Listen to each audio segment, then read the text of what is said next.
우리가 아담, 휴먼, 인류, 아담이라고 하는 것은 바로 나를 의미하죠. 왜? 나도 인류의 연속이니까요. 그런데 아담 하게 되면 우리 마음속에 생각나는 거, 불순종, 이것이 지금 기독교의 가장 큰 문제입니다. 아담의 불순종, 그러므로 인해서 하나님의 형상을 잊어버렸다? 이거 말이 안 되는 거예요. 우리가 어머니와 아버님을 통해서 이 세상에 태어났는데 태어날 때 그냥 태어난 게 아니에요. 어머님이 아버님이 서로 사랑을 하고 알아감을 통해서 우리가 태어났지만 어머니의 자궁에서 10개월 동안 거기서 있다가 태어난 거예요. 그러므로서 어머니, 아버지의 피를 이어받았기 때문에 무슨 경우도 세상의 어떤 경우도 내 속에 흐르는 부모님의 형상, 아버지의 피를 나는 부인할 수 없어요. 우리가 자식들을 보게 되면 기가 막히게도 다 부모들을 다 닮았어요. 그것을 우리는 무시할 수 없어요. 아니라고 할 수 없어요. 그런데 아담의 불순종, 하나님의 형상을 잊어버렸다. 하나님의 형상이라는 것, 특별히 사람의 형상도 아니고 하나님의 형상이라는 것은 잊어먹고 말고의 대상이 아닙니다. 이걸로 우리의 행위에 따라서 형상이 존재했다가 사라지는 그것이 아니에요. 왜 이렇게 함부로 인간이 하나님이 되어서 그거를 판단하고 우리가 저거 합니까? 하나님의 형상을 잊어버렸으니 그 다음 단계는 하나님과의 관계가 끊어졌다. 이것은 인간이 인간의 눈으로 인간의 지식의 잣대로 그렇게 해석해버리고 그렇게 믿어버린 결과지 아닙니다. 부모와 자식 간의 관계는 끊어지는 것이 아니에요. 때로는 부모의 행동 때문에 자식의 행동 때문에 서운하고 마음이 아프고 가시가 찔린 어떤 고통을 느끼지만 그 관계가 끊어질 수 없는 거예요. 바로 이런 아담의 불순종, 하나님의 형상을 잊어버렸다, 그리고 하나님의 관계가 끊어졌다고 하는 것은 인간의 지식으로 해석해보는 하나님처럼 되고자 하는 인간의 잣대가 거기에 지금 영향을 주고 있는 거예요. 그래서 뭐라고요? 죽음이 왔대요. 그런데 아담을 보니까 선악의 열매를 먹은 뒤에도 수백 년을 더 살았거든요. 그러니까 이거는 숨이 끊어진 것은 아니구나. 화장터에 가서 이렇게 모두 죗가루가 되지 않았으니 육의 죽음은 아닌가 보다. 그럼 뭐야? 그래서 머리를 쥐어짠 것이 영적인 죽음이었다. 여러분, 히브리어 문장에는, 히브리어 문법에는 영과 육이라는 구별을 절대 하지 않아요. 온전한 거예요. 영과 육을 하나로 보는 온전함이 히브리 문장의 구성법이에요. 모든 것들 성과 이언으로 나누고 사람을 영과 혼과 몸으로 나누는 것은 이 아담의 이야기가 쓰여진 수천 년 전에 그리스 철학을 통해서 세상에 나온 그런 유행이에요. 그런데 그 수천 년 전에 그 이 사건을, 이 모습을, 하나님의 이런 경륜의 가정을 인간의 자그마한 인간의 철학의 사조로 나온 영혼육의 산문법으로 이것을 해석해버리고 있으니 이게 말이 안 되는 거예요. 영적적적. 영이라고 하는 것은 바람이라는 말이죠. 바람을 어떻게 우리가 손으로 잡을 수도 없고 눈으로 볼 수 없고 다만 바람이 지나가는 흔적을 통해서만이 알 수 있는 거예요. 그런데 어떻게 영적인 죽음이 왔다. 그냥 영의 죽음이라고 하면 조금 몰라요. 영적, 쩍이 뭡니까? 여러분, 영적 할 때 쩍에 대해서 여러분의 언어나 여러분의 생각으로 정의 내릴 수 있어요? 없어요. 나는 모르겠다, 쩍쩍쩍 하면서 나도 모르지만 그래도 뭔가 죽지 않았을까? 근데 그 죽음이 어떤 죽음인지 모르겠네. 이렇게 얘기하는 게 솔직한 거죠. 그래서 영적인 죽음이 와서 정말 육신의 몸을 입고 영혼이 숨이 끊어지지 않는 영생의 삶을 살아야 되는데 영생의 삶도 끝났다.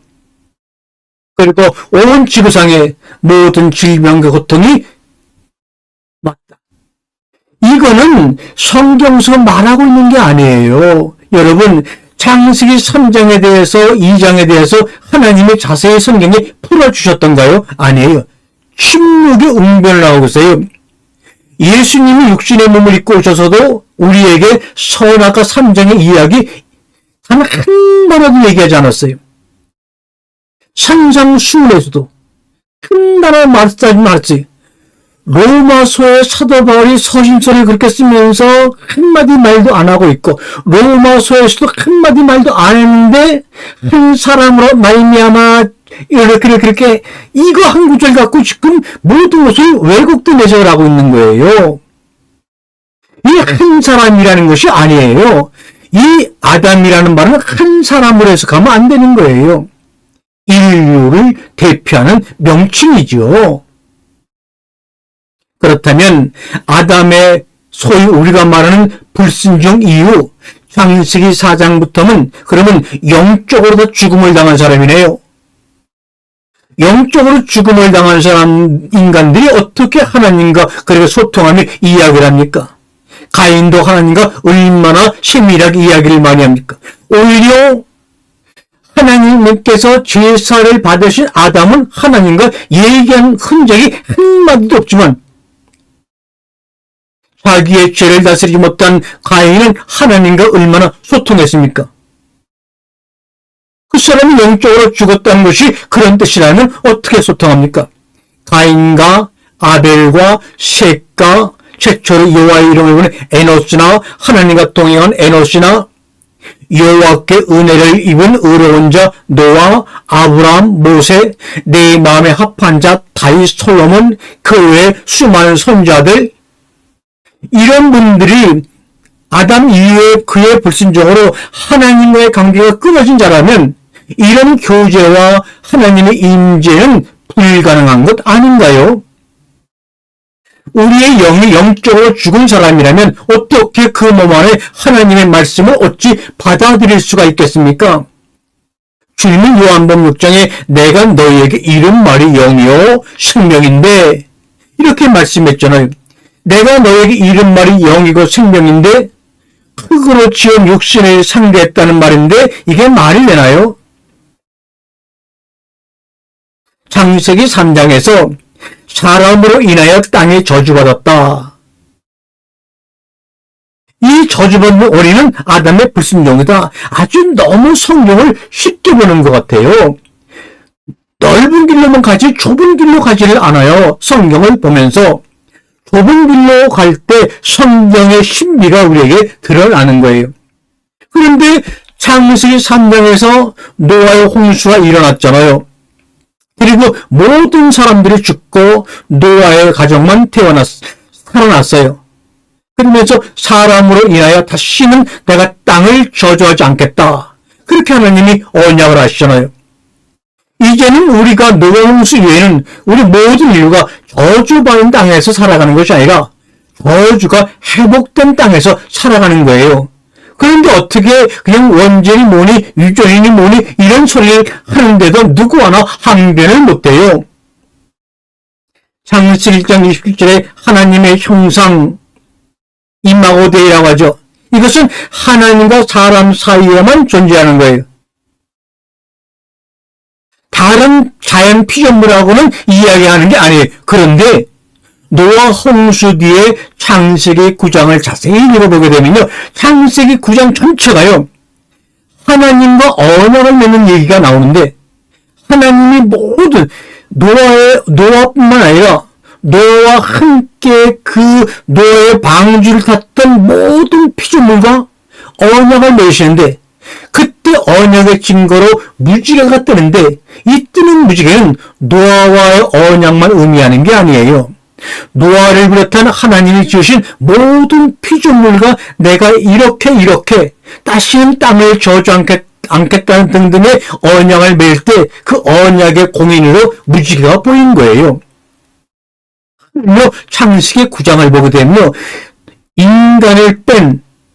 인간이 들어가지 않은 순수 자연 피조물과의 언약만 말씀하신 구절이 15번이나 된다고요. 한번 읽어보셔요.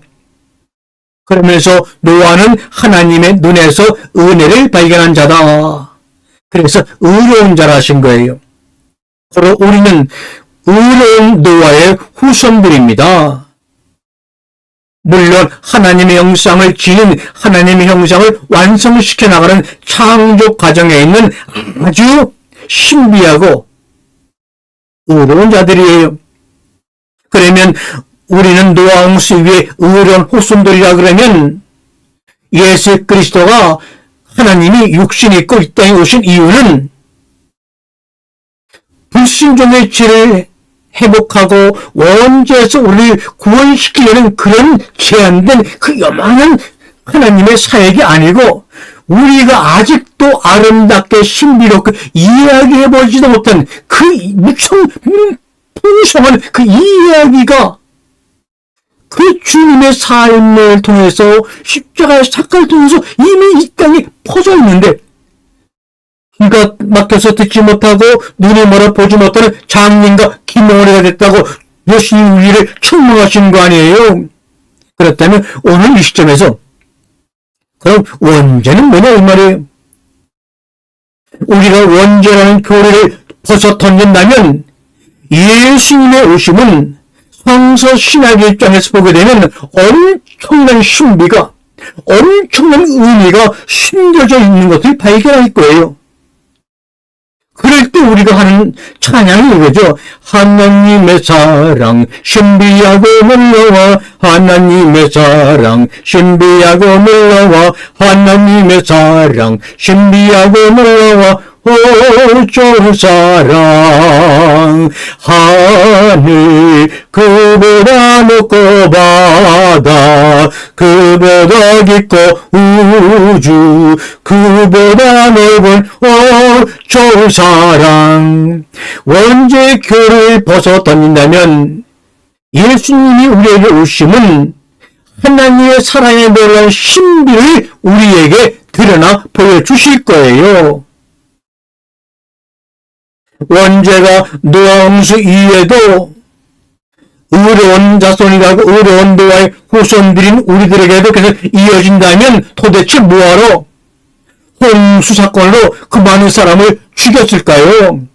말이 되는 말을 좀 하고 살자고요. 신앙생활을 하자고요. 창세기 1장 26절은 27절은 1장 26절의 해설이고 반복입니다. 1장 26절에 그럼 아싸라고 하는 우리가 우리의 형상을 따라 사람을 만들고 라는 개념을 명확하게 제시하는 것이 창세기 1장 27절에 하나님의 형상으로 만들어간다. 그 내용이 뭡니까? 그게 바로 키포인트예요. 그런데 1장 26절 또 창세기 1장 26절에는 하나님 형상대로 만들어서 그들로 하여금 우리가 지은 자연을 다스리게 하자. 라다. 이 단어가 구약에 27번 쓰였는데 그런데 28장으로 두 번 넘어가니까 생육, 충만, 번성 그리고 정복하라, 다스려라는 이런 단어가 5개가 나오죠. 이렇게 이것을 복이라는 명목으로 우리에게 주신 이유가 뭔가? 그래요. 생육하고 번성하고 충만한 거 복이에요. 그러면 정복하라 다스림이 진정 우리에게 복이라는 개념으로 우리에게 이것이 복이야라고 알려주시려고 그렇게 오복이라는 말을 썼을까요? 보세요. 하나님의 형상이 생육하고 충만하고 번성하는 것은 본성이고 본능이에요. 그런데 정복과 다스림은 그렇지 않아요. 정복과 다스림은 의지와 결단과 선택이 있어야만 가능한 거예요. 그런데 하나님의 형상이 자연을 다스리고 정복한다는 이 문장을 우리 어떻게 배웠냐? 송지기의 사명으로 듣고 배웠어요. 다시 말하면 하나님이 만물을 다스리고 정복하는 것을 우리 인간들에게 위임했다. 우리는 그 통치를 위임받은 사람이다. 이렇게 우리는 믿고 지금도 배우고 있어요. 다시 말하면 인간과 자연 사이에는 지배와 권력 구조를 설명한다는 거예요. 하나님의 자연세계를 다스리고 지배하는 것처럼 하나님의 형상을 닮았기 때문에 인간도 그렇게 할 수 있다는 거예요. 이것이 인간들의 생각이었어요. 그런데 문제는 뭐냐면요. 문제가 뭐냐면요. 이 다스리고 정복한다는 표현이 절대로 그렇게 위임 통치를 받았다, 하나님이 지으신 자연 만물을 잘 보호한다는 의미와는 너무너무나 다른 단어를 이 히브리 원문에 쓰고 있더라고요. 그동안의 다스림과 정복이라는 개념 때문에, 알고 있는 내용 때문에 제국주의자들이 정말로 남미를, 북미를, 전 세계 아프리카를, 동남아시아를 침략의 근거로 삼았어요. 그리고 지금까지 자연 파괴에 무관심했다는 거예요. 이 구조를 잘못 해석해서요.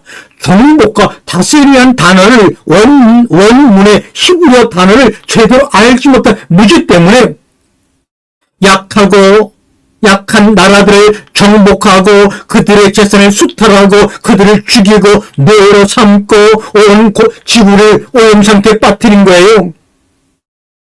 과거에는 정복하라는 단어 때문에 생태계가 망가졌다. 그러므로 이제라도 돌봄이라고 해야 한다고 생태신학자들이 말하고 있죠. 이것도 맞는 말 같은가요? 아닙니다.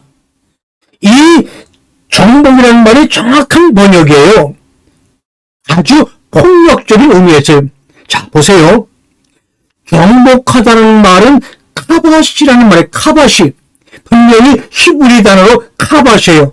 이 말은 뭐냐? 에레미야 34장이나 에스더에 보게 되면요, 노예를 복종시키다, 강간하다, 정말로 인간들에게, 아니면 인간이 자연들에게 하면 안 되는 행동을 가리키는 단어가 카바시예요. 그런데 창세기 1장 28절에 정복하라는 말을 카바시, 노예를 복종시키고 강간한다는 뜻으로 쓰인 단어를 이렇게 정복하다는 단어로 번역하면서 이 단어가 쓰였어요. 그 다음에 다스리라, 라다. 이 라다라는 단어는 여호수아 24장에 멸절시키다, 이사야 14장에 억압하다, 에스라에서의 강폭하다, 폭력으로 다스리다, 이런 뜻으로 쓰이는 단어예요. 그런데 이런 뜻으로 쓰이는 단어를 이렇게는 번역을 할 수 없어요. 이게 말이 안 되잖아. 생육하고 번성하고 충만하고 하면서 노예를 복종시키듯이, 강간하듯이, 멸절시키듯이, 억압하듯이 이런 걸 하라고 우리에게 하나님이 법이라는 이름으로 주셨단 말이야. 이거 이해가 안 되니? 그래서 그냥 정복하라, 다스리다라고 번역한 거예요. 이 정복하다, 다스리라는 그 히브리 단어 카바샤 라다는요, 아주 나쁜 단어로만 쓰인 단어를 왜 골라서 이 단어를 사용하게 하나님이 허락하셨을까? 너무나 이 문장을 보고 이 단어를 보고 너무나 고민이 되고 답답해서 견딜 수가 없는 고통 속에 저희가 오랜 시간을 보냈어요. 그랬더니 너희는, 흙으로 만들어진 너희는 내가 너희를 잘라내고 덜어내요. 나와 너 사이 언약 가운데서 너희들 하나님의 형상으로 다듬어가지 않으면 너희는 카바시 라다처럼 서로 노예를 다스리시 서로를 복종시키려고 하고 강간하고 억압하고 죽이고 이런 일을 너희는 다 늘 수시로 평상시에 늘 할 것이야. 그런 존재야. 그러므로 하나님의 은혜가 들어가야지만 너희는 살 수 있다고 하는 그것을 깨우치시려고 정복하라, 다스리라는 카바시와 라다라는 단어, 정말로 나쁜 의미로만 쓰이는 단어를 골라서 말씀하신 거예요. 흙으로 만들어진 인간의 제한된 모습과 인간의 제약되고 강팍한 마음을 예상하신 하나님의 은혜가, 하나님의 소가리가, 하나님의 영의 침투가 생명의 씨앗이 떨어지지 않으면 인간이 제약되고 강팍할 수밖에 없다는 것을 보여주시고 있는 거예요. 하나님의 은혜가 없으면 없는 인간의 단면을 하나님이 오복이라는 말로 치장해서 우리에게 28장에 보여주신 거예요. 이 히브리 단어 중에 다스리다고 하는, 정말 다스리다라는 단어가 따로 있어요. 마샬, 이 말은 왕이 다스리고 돌본다는 말이에요. 우리가 창세기 1장 16절에 낫을 주관하라, 태양의 낫을 다스리다, 이런 단어가 바로 마샬이에요. 그런데 이 단어를 안 썼어요. 창세기 2장을 또 보면 남성 가부장적이고 남성 우위처럼 오해하게 하는 구절들과 번역이 있어요. 이 성경의 번역들은 남성 우월주의자들, 그 입장에서, 남성들의 가부장적인 입장에서 모든 문장들이 번역된 것 같아요. 인간과 자연에 대해 전혀 다른 언어를 쓰고 있는 모습을 창세기 2장에서 보면 알아요. 창세기 2장에서는요, 하나님이 인간을 왜 창조하셨나를 이야기하고 있죠. 창세기 2장 5절, 8절, 15절에서 인간의 역할이 뭐예요? 땅을 갈 사람, 경작할 사람이라고 말해요.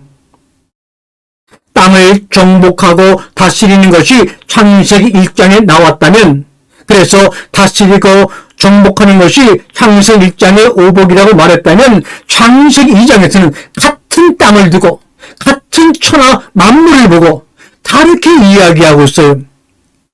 다스리고 정복하는 거, 카바시하고 라다하는 것이 아니라 경작하고 섬기는 것이다. 다시 말하면 자연과의 관계를 아주 다른 각도에서 말씀하고 있는 것이 창세기 2장의 내용이에요. 이것이 인간의 존재 역할이라고 말하고 있어요. 그러면 왜 창세기 1장의 내용과 2장의 내용이 이렇게 다른가? 창세기 1장은 엘로의 문서라 그래서 구정으로 전해 내려오던 그 이야기, 바벨론 포로로 잡혀가서 그 기간에 BC 6세기경에 기록된 문서고요. 창세기 2장은 그동안에 쭉 구정되어 내려오던 것을 BC 10세기, 다시 말하면 이스라엘 나라가 다윗과 솔로몬의 왕국을 통해서 가장 정성 있게 쓴 내용이에요. 이것은 야의 문서라고 그래요. 그러니까 창세기 1장과 2장은 이 글씨로 문장으로 기록한 연대 차이가 500년이 나는 거예요. 아주 살기 좋은 풍성한 시대에 쓰인 창세기 2장의 내용과 죽지 못해 살아가는 포로기 시대에 그때 극한 상황에서 기록한 내용이 창세기 1장이에요. 이거에 대해서 오늘 이 이야기의 주제가 아니기 때문에 자세히 못하지만, 그래서 이 성경이라는 것을 창세기를 편집할 때 이렇게 1장과 2장을 야의 문서와 엘로의 문서로 서로 편집했는데, 나중에 기록한 창세기 1장을 1장으로 만들고 500년 전에 기록한 2장을 창세기 2장을 2장으로 후에 넣어서 편집한 거예요. 그래서 그런 역사적인 환경이 있었기 때문에 같은 내용을 두고도 다르게 표현할 수밖에 없는, 인간들의 환경에 지배를 받고 사람에게 지배를 받는 인간의 한계성이 이 창세기 1, 2장의 편집을 통해서 우리가 스스로를 고백하는 나약한 모습이에요. 우리가 지난 2000년 동안 인간의 역할, 인간을 지으신 목적을 항상 하나님과 인간 사이의 수직적인 관계로만 생각을 해왔어요. 그러나 이제는 그 눈을 수평적인 관계로 돌려야 할 때가 분명히 왔다고 생각을 합니다. 아멘.